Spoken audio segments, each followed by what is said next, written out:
Minista wa Bondene na wathani bo matura Profesa Kithure Kindiki warine kite karo na tongere ba county ya Meru bareo MCAS abunge na seneta Kadhuri Murungi karoki kiukarike kumurika mantu kathumba ya Meru iro WAGAGIA na WAAMBA bo NDITHIA mona kuroa na nchobi chia ulebi.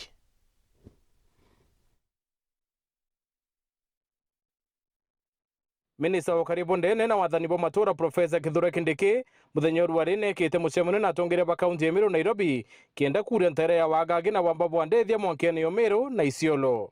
We have a problem, banditry, livestock rustling in Meru North. But not just in Meru North, we have 15 other counties which are really, these terrorists called bandits have terrorized the people for many years. I want to give you my commitment. It doesn't matter the maneuvers that the bandits apply.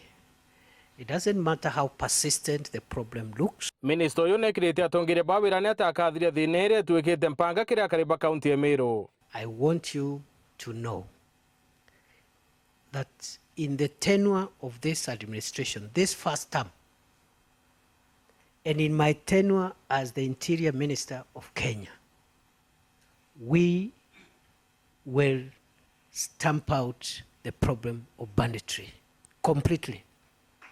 We'll sort it out conclusively. We've traveled quite a journey.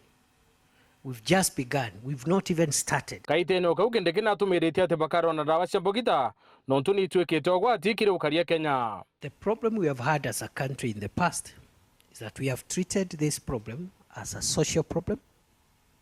People are addicted to drugs and alcohol, so it's a social problem. We have treated it as a health problem,